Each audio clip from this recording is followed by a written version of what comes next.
Hello, everyone. Well, today on Talking Togs, I've got a great photographer to chat to for you, which I'm sure you're going to find very interesting. It's James Kerwin.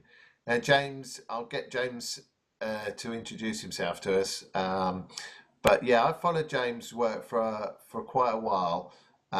He works in like a different genre to me, but I'm one of these people. I admire people that do their own thing, and it's great work that he does. So, welcome, James, and introduce yourself to us. Hi, so yeah, thanks for the introduction, Tim. I'm James Kerwin, as Tim's just mentioned. Well, how do I describe myself? An architectural location photographer is probably how I would describe myself. I'm an architectural location photographer. I always have to put British on my title usually because Yeah, no, it's good. It's good. Yeah, that's actually I should have said that. Yeah, you're British, but you travel around, don't you? yeah, I always have to put British on when I get like if I get a feature or something like that. Yeah. So it like embeds in my own brain. But yeah, so I'm based in Norwich, so I'm quite east of England, like yourself. Yeah. I've been, which means extra mileage and extra travel always. And I've been doing architecture, interior shooting. So I shoot abandoned buildings, I shoot hidden architecture, and I also shoot like location work. So places that are harder to get to, say in Iceland. I'm going to the Faroe Islands next year. I'm also going to a secret trip, which I can't tell you about yet. Which hopefully will involve some desert. That's all I can say. That sounds fascinating. It sounds like it could be potentially warmer than Iceland as well. Yeah. I don't mind the cold. I don't mind the cold. Uh, Yeah, so I've been doing architecture work for 4 years. I've been doing this kind of work for about 4 years. Shooting. I started off very poorly shooting in abandoned buildings, just the buildings themselves, and then I've sort of built up a body of work over the last 3 or 4 years that is at a point where I'm probably deciding which avenue to go down next. Is probably hmm. the best choice because it's getting Well, to the point you've where you've it's you've got a great website, which I really like, and like some of your work's available for people to buy on there.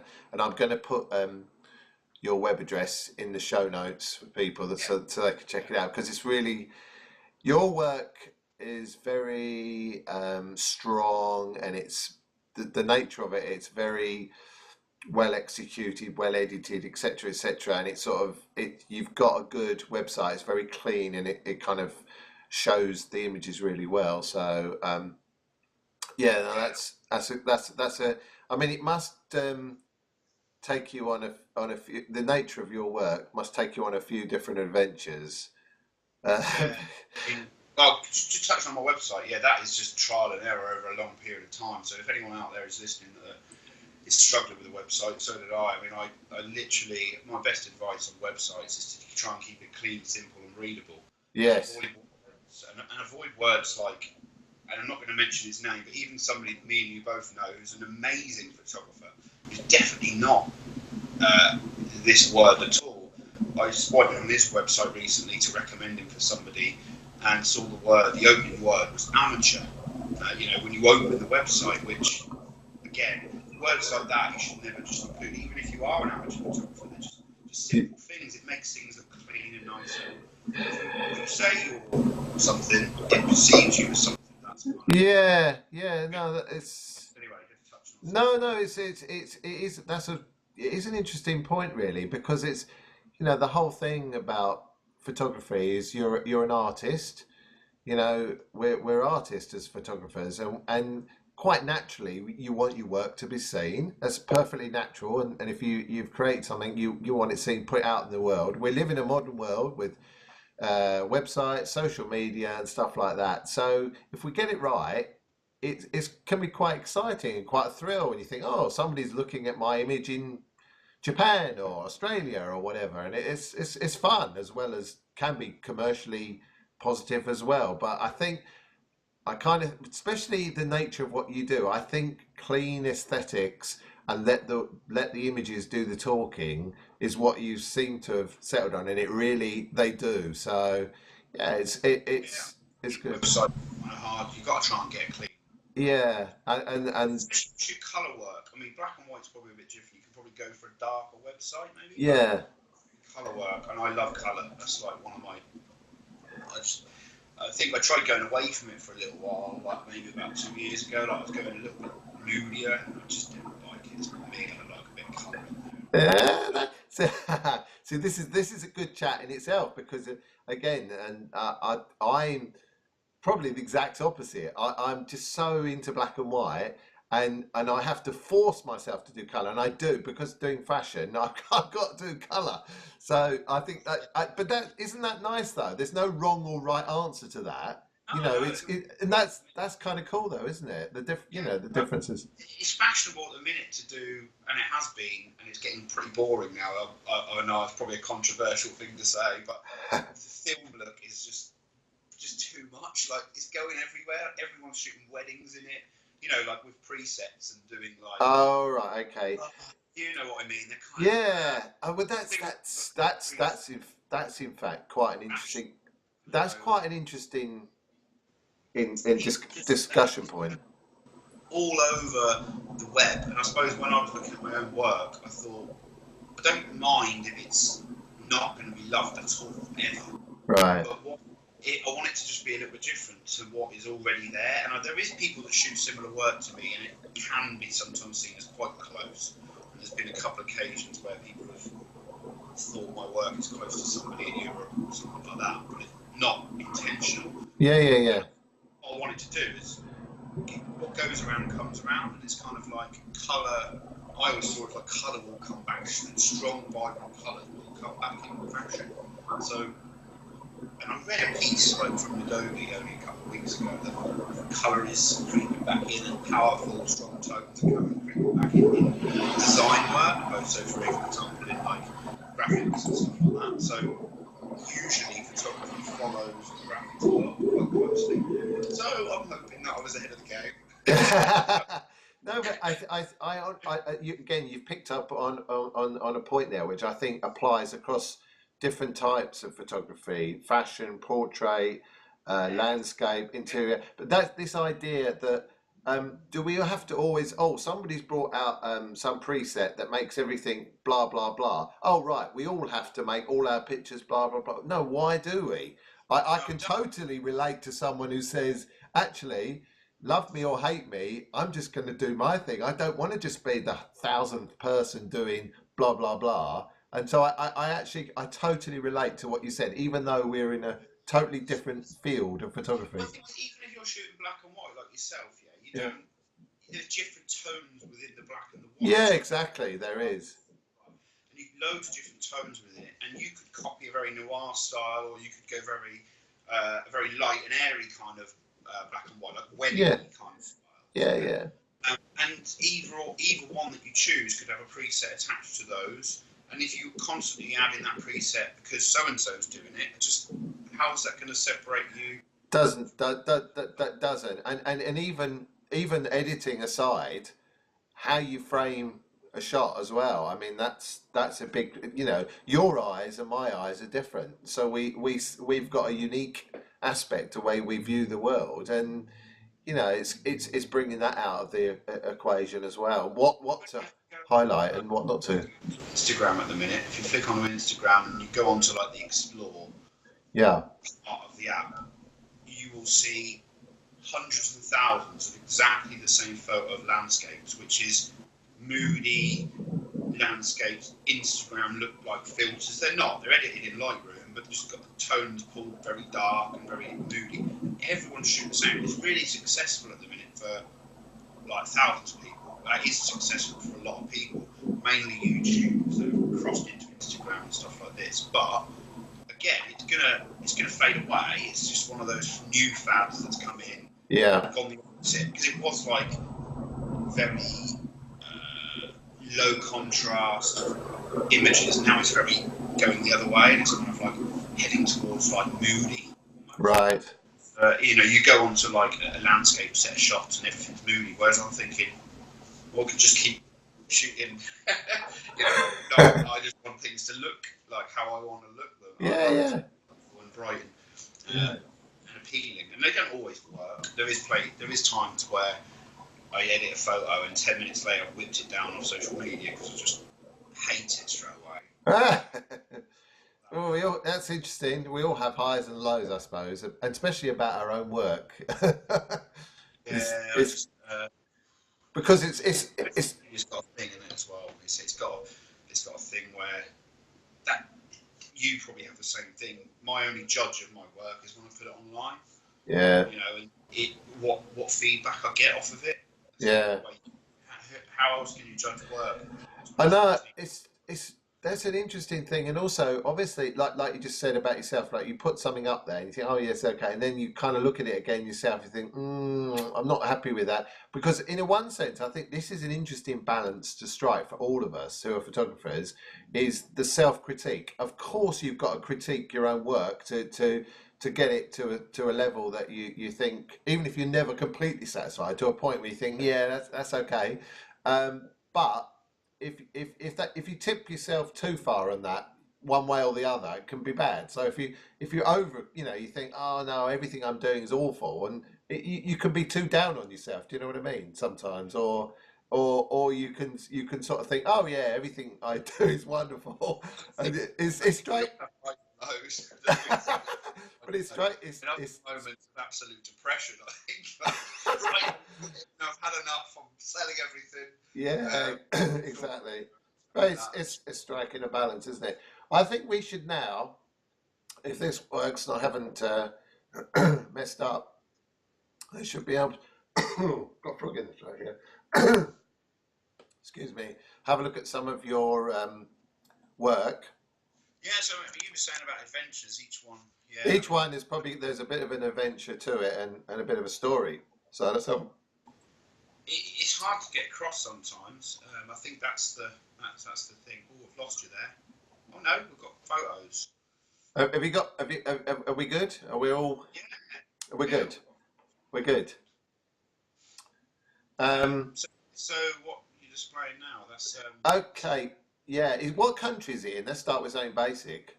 Yeah. So this is in the UK. This was and it has been used and it has been featured on a few Purple Port accounts across the years. Okay. Certainly around about 3 years ago, when it was wide open and people were just like going in there for portrait and fashion shoots and all kinds of stuff. I've met a few photographers in there over the 3 or 4 visits that I had. This is an orphanage. It's completely locked and sealed and secure and alarmed and all kinds of things now. And it was a weird one because it had a lot of history attached to it. It was closed down and had a bit of a refurb. They were going to open it up as a paedophiles rehabilitation clinic. Oh my goodness. Yeah, and the locals basically kicked off and they didn't like this idea, and they protested and they threw things at people that were doing works and they were vandalising it, and the locals were basically kicking off effectively. Right. And so the work stopped, and when the work stopped, funding then stopped, and then years clicked by, and it becomes an abandoned building. Exactly. So you've ended up with a building that looks glamorous and looks amazing, but at the same time, the power still works, the chandeliers look amazing, and there's decay and rotting and peeling paint and leaky floors. Yeah, it's a classic faded grandeur. I mean, there's so much grandeur in that building, and when it was originally constructed, all the detail on the plasterwork and so forth, and now it's in decay, but that kind of makes it really interesting. Yeah, I mean, the reflection I love, and most of the things I actually assisted a little bit of this because it was a really, really wet day when we went there. I was soaking wet taking this photo, and it was kind of leaking, so all the water on the left-hand side was coming down the wall, the floor. But that made my shot different to everybody else's. So what I then wanted to do was put the lights on, and originally all of the light bulbs bulbs, there was only 2 working light bulbs. So I actually went around the whole building looking for all the other light bulbs that worked, and then got a step ladder out of the shed and then went round and filled that full of working light bulbs so that I could shoot it with all of the light bulbs rather than some. I wondered if they were real or whether they were like edited on, so they were real. No, they're real. They're just shot at f/16, so you get the the classic light burst that you would get in. Yeah. You probably don't use f/16 a lot. No, you're right. I don't. f2.8 I use a lot. Yeah, I always sort of around f8s, f9s usually, but right. if you're shooting and want starburst, or you want lights to look like they're bursting or starring, then you can shoot at a really high aperture, like a 16 or 22, and you'll get that effect. And then That's a good little tip. Good little tip. F22 is, you shouldn't shoot really F22 because you get diffraction and stuff like that in your lens, especially if you're shooting. My point is I'm shooting the architecture, so I want it to look. Of course. I wouldn't shoot the building at F22, so what I do is I blend the lights with the building, and you then get the building looking nice and sharp, but it doesn't matter if the lights are slightly refracted, because that's what you're doing anyway. You're kind of making a starburst. So a good example, if you're shooting a classic landscape, the sun's in the scene. If you shot f/16, f/22, you'll get the starburst. As long as you've got the better quality lens you've got, the more of a burst you get. So yeah. You get 8 blades, so there should be 8 star effects. Okay, that's nice. That's cool. Okay, well let's. Shall we look at another one of yours?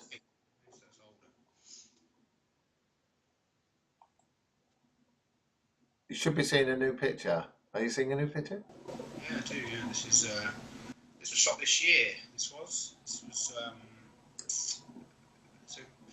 I don't often shoot with models in images that often. No, I know it's a bit of a rare thing. It does help that Jade comes along on trips with me quite a lot. She's my girlfriend, so and she also models part time as well. So that kind of assists me sometimes, and not others. Not others being that obviously she'll bug me to always shoot everywhere we go because they always look amazing. But if I did that every time, I'd never end up with any body of work.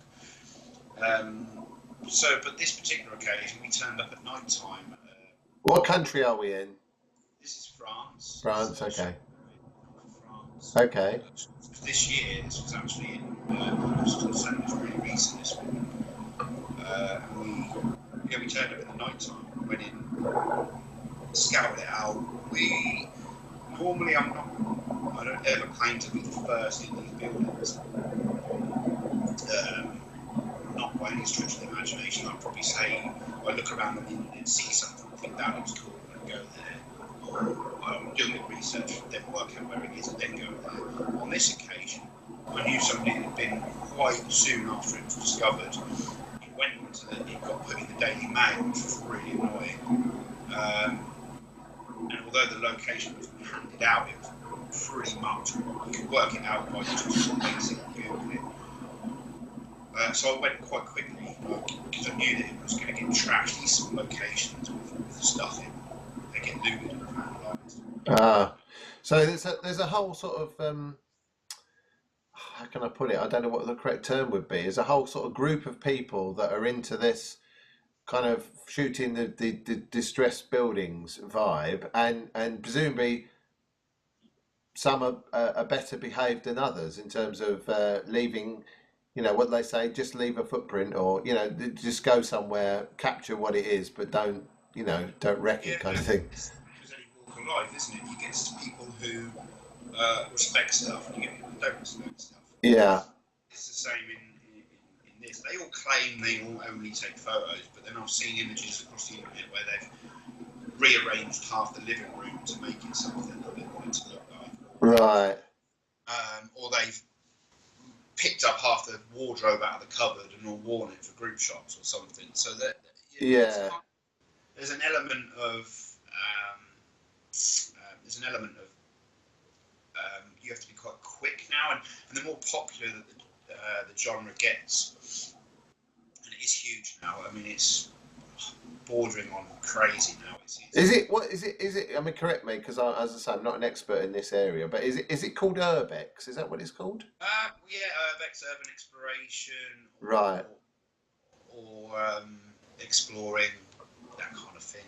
And I suppose there's two types of people in it. There's the actual explorers, Right. people who they're actually more interested in just being a bit naughty, jumping Right. fences, Right. Okay.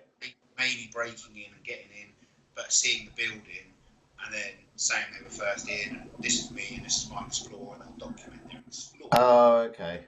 Then there's like the photographer side. So then there's people who like their photography, who use this as a kind of they'll go into buildings because it's aesthetically pleasing.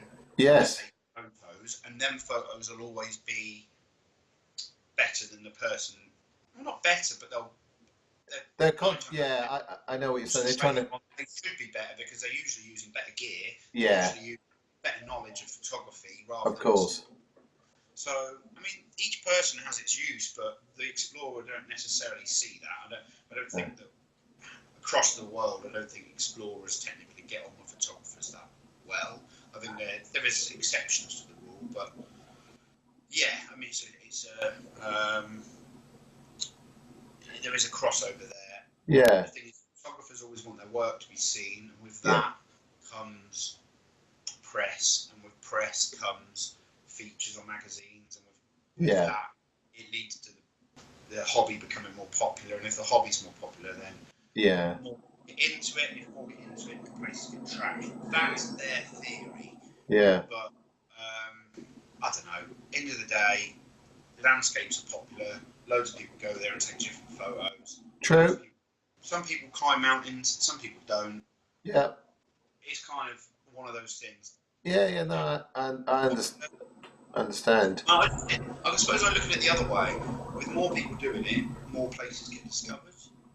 Yeah, that's a more positive thing. It's actually quite extraordinary when you think about it. There's different countries, obviously different countries in the world, but different places around Europe that you've been to and so forth. And it's amazing that some of these places are so grand and they're just like deserted and empty. It just seems remarkable. I can show you hundreds of images, but if people go on my website, they'll be able to see my most recent series, Scorned. That's got some of the grandest stuff in Europe probably that I've seen. I mean, some in the UK, some in Romania, or in Serbia, or even in Italy or whatnot. And they are grand, but with that, it's hard to upkeep a building that's really. Yeah, of course. Yeah, there's that side of the equation, isn't there? Yeah. You know, if a government is looking after it, or a public body, or an individual, each of them have their own challenges on how they're going to keep that. Yeah, and that's a good point, actually. Yeah, you forget that the maintenance side. If you've got a mansion on your hands, it's all well and dandy, but then the maintenance of that building is quite an undertaking. Yeah, it's a good point. But so when you this is a mansion, so in France in particular, going on to this picture. Yeah, this picture. Yeah. Where if I inherit a building. Yeah. Through a family member. Yeah. Passed away. I've inherited it with my brother. Yeah. There's massive complications if we want to sell that building and half the money. Right. It's very difficult to do. There'll always be disputes because of it's done on age and it's done on tax. Lots of loopholes. Right. All that needs to happen is some of the biggest, best buildings in France that have been handed down through the generations will be left for years before anyone decides what to do. Because of all that legality to get through. That legality. And this building here that we're looking at on the screen, that is one of those examples. I mean, no doubt, there's absolutely no doubt. The guy, I think the lady, and potentially a gentleman before that, the lady has passed away around 2003. That's the last piece of material that I could find in the Yeah, house. yeah. There is rumours that it was 1997. Right. I found calendars from 2003. So 2003, though, that's 14 years, nearly 15 years of the house sitting there. Probably the reason why it sometimes gets, locked up or sealed or something is family Yeah. members probably do come back and keep an eye on it and go, oh, so and so's opened a window, we need to close it. And in France, it's very different to the UK. Yeah. They've shut the windows. Yeah, yeah. You open them and you're in, kind of thing. You don't really have to break your way in. You open them and walk in. Yeah. In grand buildings, and I reckon probably somebody comes back and maybe keeps an eye on this, but Right. in all honesty, it's everything. The person's passed away, and this is Yeah. an inheritance piece, and it's What? it's now going to be worthless. Like in another 5 years, as you see behind Jay, the ceilings. Yeah, I can see what's happening to the ceiling. Yeah, but it's a beautiful image. And obviously, I probably appreciate this in some ways, this one a bit more because of my own genre of fashion and stuff. So that's kind of, to me, we've got a bit of everything here. We've got your architectural scenario, plus we've got a beautiful model in a great gown. So it's a great vibe. With something like this, do you take lots of flash with you and stuff, or is it just you turn up and I mean, what? So this one was hard because obviously at night time. Yeah. I actually cheated a little bit. Don't tell anyone. Oh, except all the people listening. I went at night time and we tried to shoot it. It wasn't actually our intention to shoot this. We had this dress in a car still from Iceland, like the week prior. Right. And we'd shot it in a waterfall, but for some reason we hadn't posted it back, and it was still in the boot of the car. Right. When we brought it back from the airport, so we got in. I lit up the building like with LED light panels. Oh, okay. Right. That's what you do. Yeah. Okay. So I lit up the building with LED light panels just so we could see.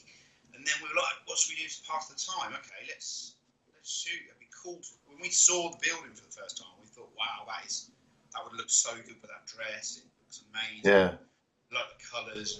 And nobody had shot portraits in there, and I thought this would be cool. Yeah. So we went. Jade ran back out. Got it. Come back in. Got dressed.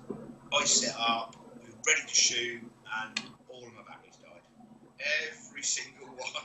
Oh no, that's annoying in a way. I went in my rucksack, and worse than that, I'd forgotten my rechargeables for my speed lights. Oh, that's a frustrating thing. I left back in Norwich, and I've driven all the way from Norwich to France. North of France. I'd forgotten them. I said, "Oh, what are we going to do?" So, basically, I went on my phone, found that there was a Carrefour nearby, but it's not open until 8 a.m. No, 7 a.m. Sorry, 7 a.m. So we just basically hung out. Yeah. Went and got batteries, came back, and it was then light. And I then had to recreate what we'd done the night before. So I did it by a little bit of Photoshop with the window. So that's compositing in the window from the night before when it was pitch black. Oh, I see. Yeah. It's clever. And then I lit the scene like it was night again. So on the left-hand side through the windows. Yeah. I put an LED panel with an orange gel, so firing up at the ceiling, so it didn't give horrible reflections. Because it was a bit of trial and error. So when you first put the light down, some of the beams of the windows would cast horrible shadows on the ceiling above Jade. Yeah. So it didn't like that. So I kept playing with that light, got that right, came into the room. Left hand side of the camera, so there's another little couch in the corner, camera left. I put another LED panel shoot up the ceiling to make it look like another lamp was on in that corner. What that did was lifted some of the shadows and balanced the light that was coming through the door as well, so you can see it. Got rid of some of the shadows that were created. And then I lit Jade camera right, so the speed light stand, shoot with the grid, get onto the grid in a minute. And then I put another speed light, Gorilla Pod, in the lamp. Wow. So yeah, so it's quite a setup really to get to that final outcome. Yes, the one in the lamp was like 1/16th power, 132, really low. But even then, and even still now, there is a little bit where it's a little bit overexposed, a little bit bright. But I kind of like that in a way, 'cause it would be bright. Yeah, of course. Yeah. I actually got a little bit of input from Jake Hicks, funnily enough, because I shared it on his page, and his only comment about the whole thing was, "Oh, I really love it, but I don't like try and get some more detail in the lampshade." So I actually re-edited it recently and got some more detail back in that lampshade, just to try and get the lines back in it, you know. Yeah. It's a. Well, look, I'm going to move on to another image, but as I do that, I was just going. Finally, the grid. I used a grid so the light was directional on Jade. So Oh, obviously, okay. I Yeah, didn't no. want the light spilling into the room where I've just created a lovely ambience. I don't Yeah. that light spilling off Jade, so I shot her direct off that light, off the right, and that was on like half power or something. So That's cool. used like an Odin trigger on top of my camera to control all of that stuff. So, yeah. No, it's a.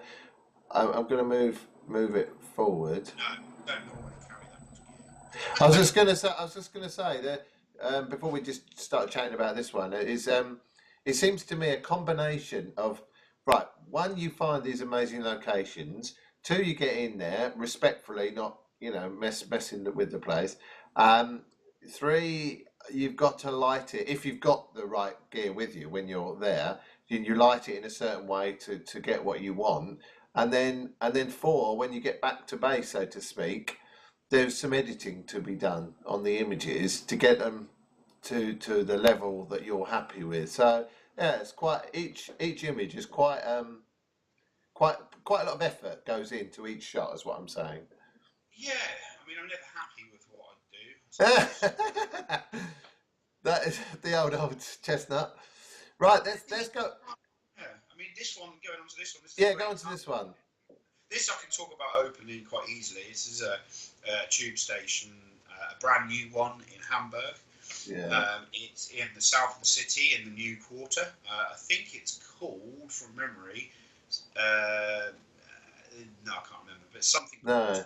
It's called something quarter. It's so futuristic. I absolutely love this shot. It's so futuristic. It's like we are 2017, but do you know what I mean? It really feels like and when you look down below to the platform, it the walls there, it looks like they're trains moving along or something. I know they're not, but do you know what I mean? It's like an energy. It's like explode with all these lights that are in the walls. It's like they're coming out at you. I love it. There's even though it's a static image, it feels like there's loads of movement in it.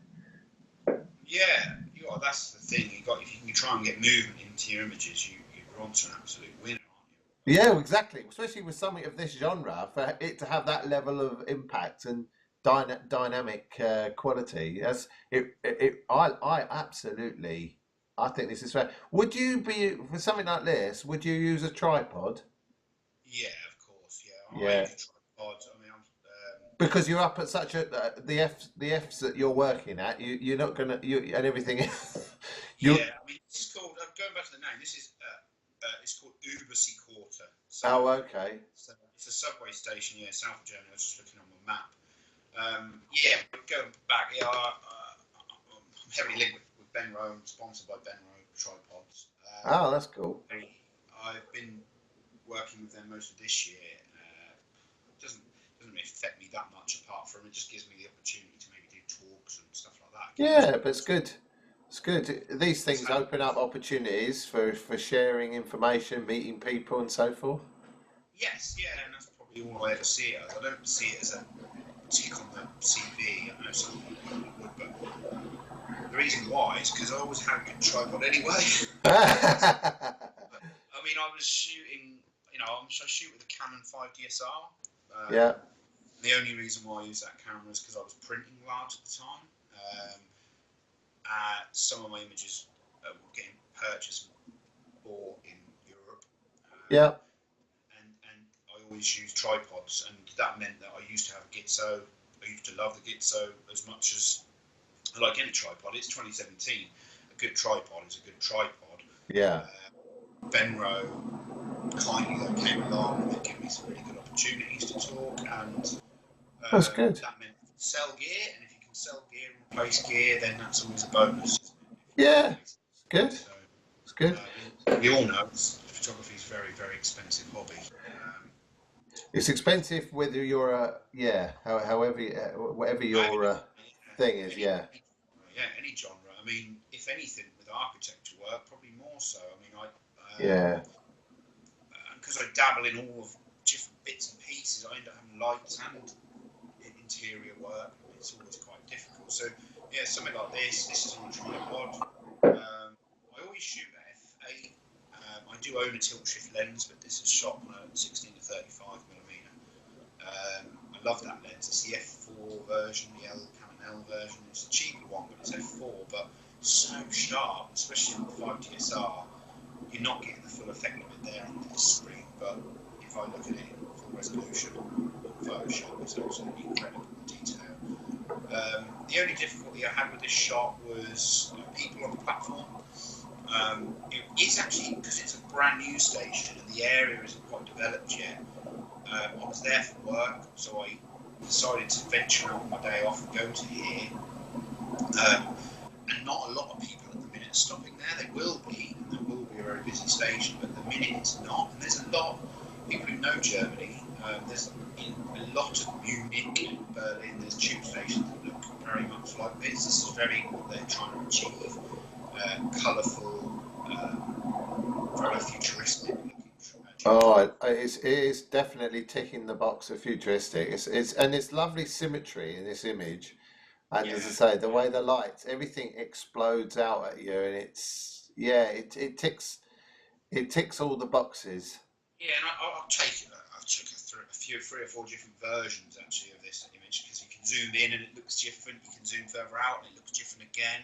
Yeah. But I like the zoomed in two. There's two that I took that zoomed in, and they both look very different. But on a tripod, f8. I think I shot. What I always did is I shot the outside, and then I just concentrated on shooting a few shots with people moving in different intervals around the platform, so that you can then blend them all together and make it so there's nobody there. Cool. That's really good.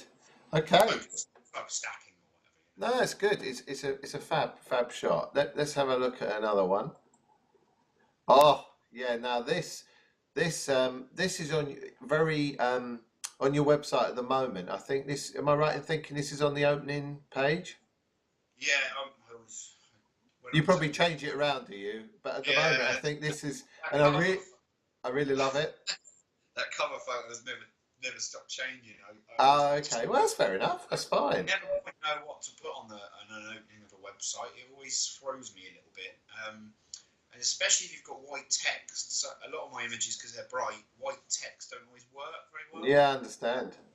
Yeah, so this is in Poland. This is a palace in Poland. It is looked after by a little man, an old man with some sheep. And you basically pay him a few quid, and you can go in and take photos around the palace. He says you get 3 hours, but in Poland that means they do what they want. And they give you about half an hour for your 3 hours. Mind you, that's at least you could relax, like if in that kind of context with someone sort of being the guardian of it or whatever his role is. But do you know what I mean? Do you know what I mean? You could probably go in there and think, oh well, that's all right. He knows, but you also know then that 3 hours is half an hour. This is another one of my images. I was going to send you one that was like my oldest, most famous photo that sort of got me picked up by an art agency originally, but I didn't. I decided not to do it because I'm kind of bored of it in my own head. I love this. Look at the way the light's coming through on through that window onto the floor, and you've got beams of light, and it's so dusty in there that's kind of cool. And of course you've got that feature of like that old piano there. It's this is just a wow. It's sort of image. I look at it and just go wow. It's got the Yeah, this, wow factor. the thing is about I learned quite early on shooting in these buildings that if you get light coming in a window, a camera can only pick it up if there's like dust. And I don't know how much of that you know about, but it's the same in like fashion. You probably get where smoke. Yeah, It's yeah, like yeah. We use smoke. Yeah, we use smoke. Yeah, and that smoke. creates a great atmosphere. Yeah, Similar vibe. but also if you've got light coming into a scene and you're using smoke, obviously your camera picks up the light beam, right? Yeah. So this is the same thing. So me and my friend Dan actually raked the floor with a rake we found to get rid of all the footprints that were around the piano. And Oh, then genius. on the right hand side, Dan actually went through the right hand side, through the other room, and actually, with a bucket of sand and a spade, actually threw a small amount, just the right amount. I've got loads of frames of it, of sand into the room. Brilliant. Brilliant. I And mean that's brilliant. I mean this is the thing, right? Obviously, I mean I think you're far more technical than me and more into gear than me, but to my mind, what you've just described, because I'm less focused on gear and stuff like that, is what photography is about. You've got the knowledge that the way light works, the beams and the dust, and you got a person with a bucket of chucking it through to get to me. See that you're creating something. It's fabulous, and it's all those little tiny things that add up to an amazing, like that attention to detail, raking that floor over so there's no distracting footprints. yeah, It's just great. yeah, I've seen people copy this photo since, and it's quite Oh, funny. okay. Yeah, and it happened to me once before, and it sounds egotistical, but I'm not being that way. It's just when you come out of a little idea and you do something, sometimes people are like, "Wow, I want a version of that," and that's just the modern world we live in. It happens Yeah, it does happen a lot. Yeah. happens a lot, and it's only ever happened to me twice. Both times involve light beams. Both times they've become two of my most popular photos, and this is one of them. But one of the things, and I'm pretty sure the people watching this won't be people that are relevant to my world. One of the things they always miss when they copy this, though, is the raking of the floor and there's all the footprints. So it always gives me a little bit of a grin when I'm like, oh, Yeah. it's like, You can have a smile to yourself about that, can't you? a little bit, because you just sort of, it's nice to create. I knew what I wanted here when I walked in. I knew I wanted some beams, but I knew I didn't want them to be too over the piano. Yeah. And I've got a lot of frames where Dan was throwing dust into the room, but it was like too dramatic. It was like just bursts of smoke everywhere, and it just looked a bit crazy. So yeah, this is Yeah, just there's a calmness here. There's a calmness that goes with the decay and and also I think, do you know what I've just realised? That yes, it's colour, but bearing in mind I'm obsessed with black and white, it's almost like, do you know, it's just tones, isn't it? It's not like yeah, red, blue, green. It's just tones within a range. And to maybe it's almost it's colour, but it's almost a bit like sepia.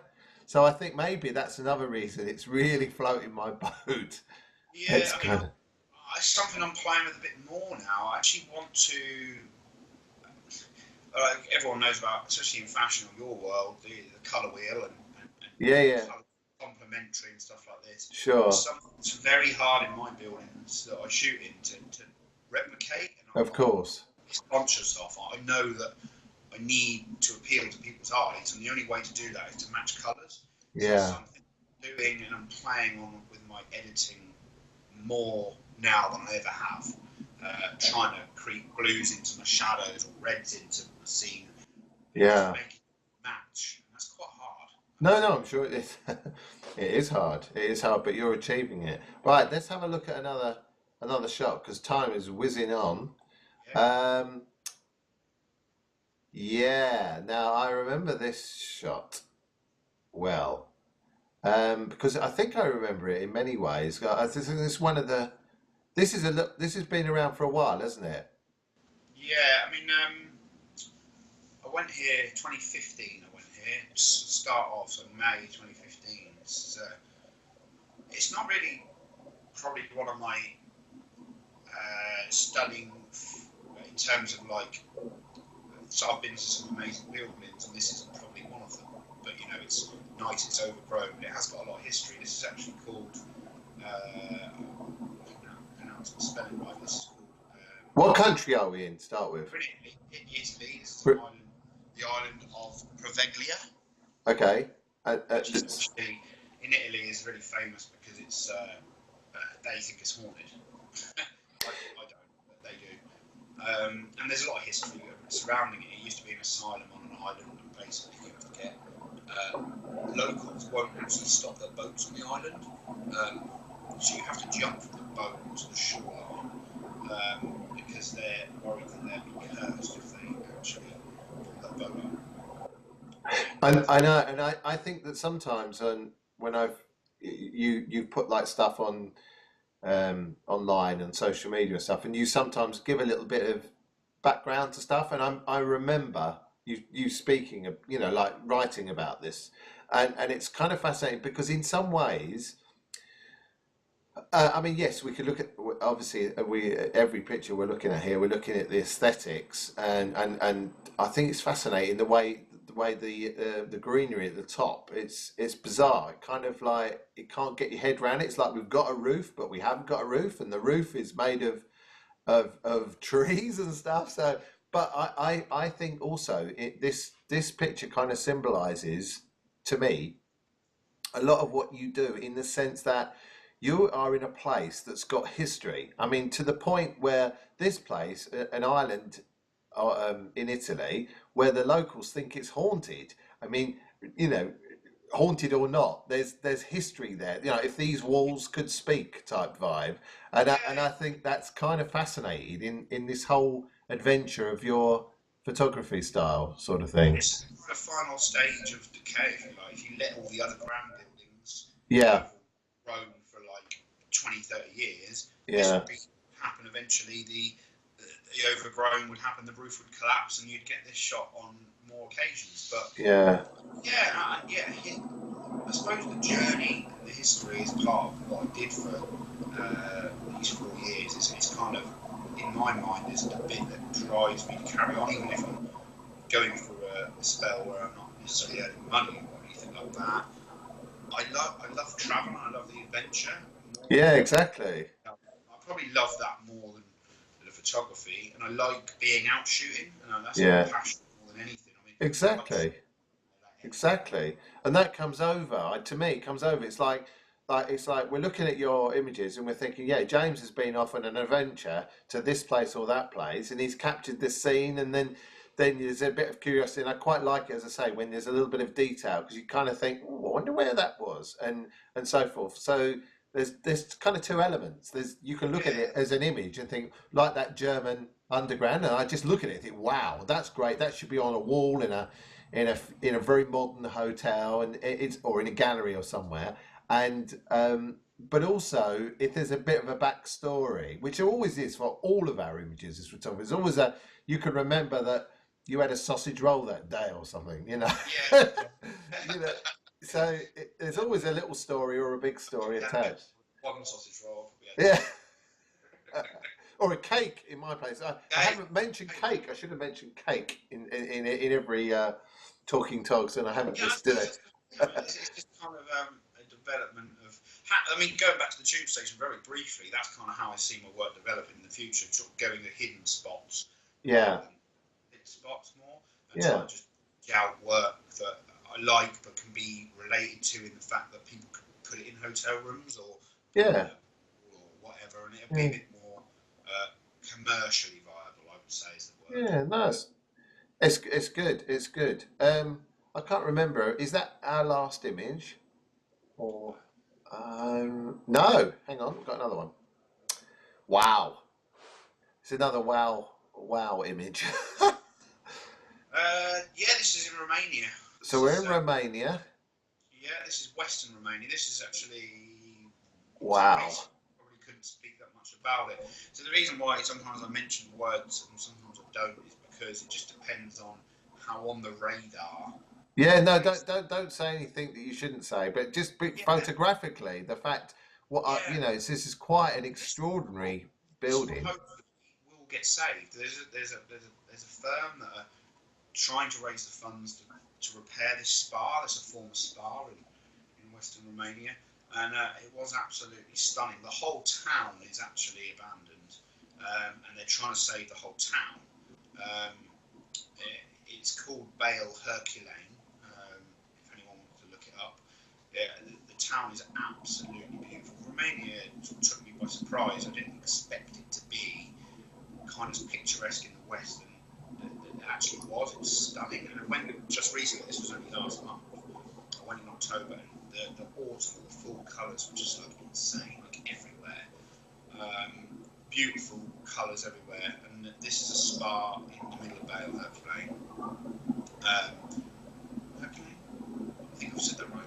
And then, yeah, basically this is kind of the central fountain, if you like, of the spa. So you go left and right, and you've got the baths going down there.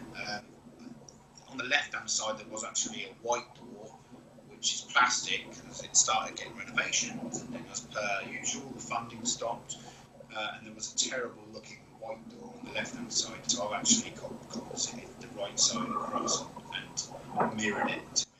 Good move, good move. So coming back to my comment earlier that you've got all of the shooting, and then in your scenario, there's some editing to be done as well at the end of the process Yeah, to get it how you want yeah. it. I like it being symmetrical, and I love straight lines. I like being shooting straight. I like to try and keep the line straight. This was an absolute nightmare because there's so many lines here. There's loads of lines, yeah.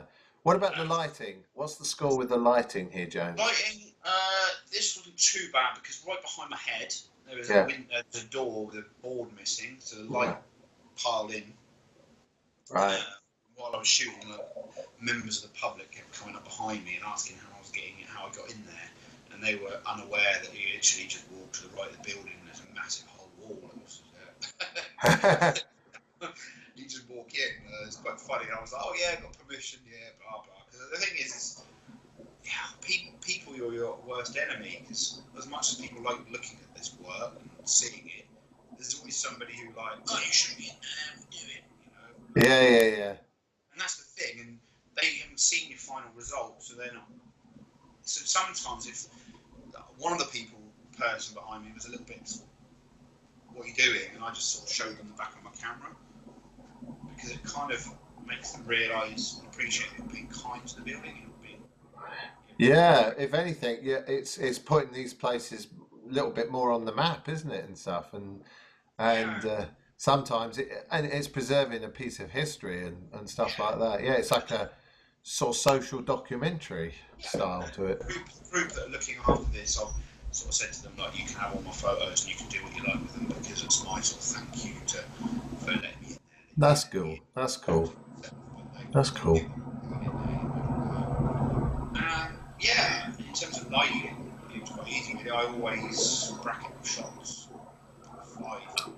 3, 5, or 7, it depends. And I don't do that because I like the HDR. I do that because I want to make sure I've got the whole dynamic range. I actually blend my shots digitally, so that I just, like luminosity masking is probably the way to describe it. Sometimes I leave the windows a little bit whiter or a little more blown out than others. It just depends on what I think it was cool after as well. But with this one, it was quite easy. The light falls, over my head. I had to watch my own shadow onto the front of it, like that. A bit of cleaning work in Photoshop for straight lines, and it's fairly self-explanatory shot. That's actually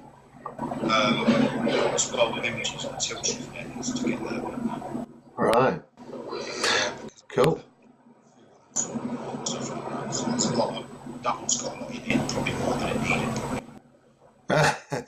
Oh, it's a great outcome. I don't know if Yeah, we. I don't think I always think. I think I always overthink stuff sometimes, but as long as I get there, it's. Well, you've right. We've gone right round the loop and back to where we started. So yeah, what any other thoughts you want to share with us? No, I mean, Now, if anyone's got any questions, then feel free to drop me a note, and I'll obviously share this video out as well. Same as you will. And Yeah. In terms of other thoughts, no, it's just kind of. Yeah, but obviously people can purchase your works because I've seen on your website there's an opportunity there, isn't there? So if people want to buy pictures, they can. Yeah, I sell prints on paper as well as so basically there's I sell a lot of work usually in Europe because of there's a firm that promotes like selling it on dye bond, and they sell it as a whole finished product.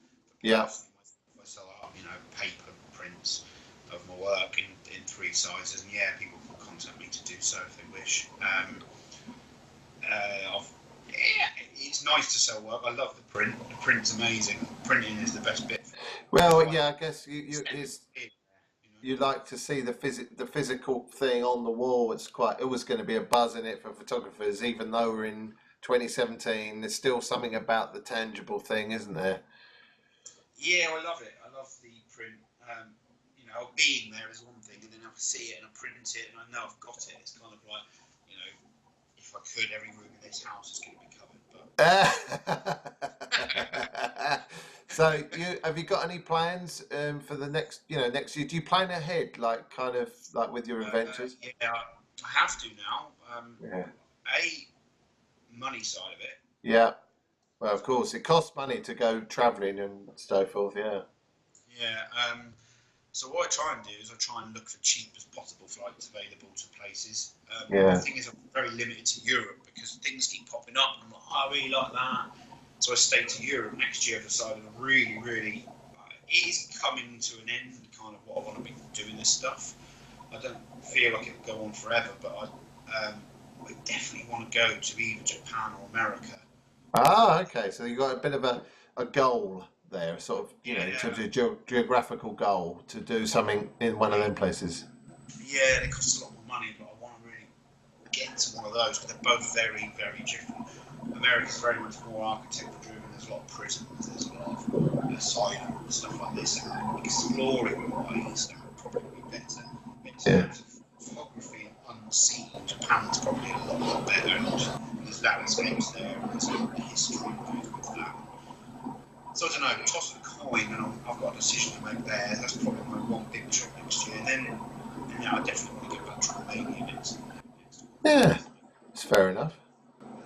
Other than that, I've got some trips from Ben Road and Temper that I've got to do, which I briefly mentioned earlier. No, that's fine. I've basically got to produce a video with some other guys, similar to what I did in Iceland. Well, it's good. That's it. That's my plans, really. Well, I keep the rest quite loose. So. Sounds good to me, James. Well, I just want to say thank you very much for chatting today and coming on Talking Togs, because it's your work's fabulous, and it's kind of a little bit different to different other people, and it's just interesting that as a genre it's a little bit different to other things, like the interiors and so forth, and the history of these places. It's all been quite fascinating. So thank you very much. I'm gonna put the in the video notes that I'll put your web address so people can check out more of your stuff, and I might even at the end of this video just run through the images so people can get to sort of see them a bit better. But yeah, so I'm going to say thank you, James, and whatever interviews you do, actually, it'd be good to see. So yeah. Going forward as well. So. Yeah, well, it's been really good, and I'll say cheerio for now. Cheers, mate, and thank you. Cheers. No Bye bye.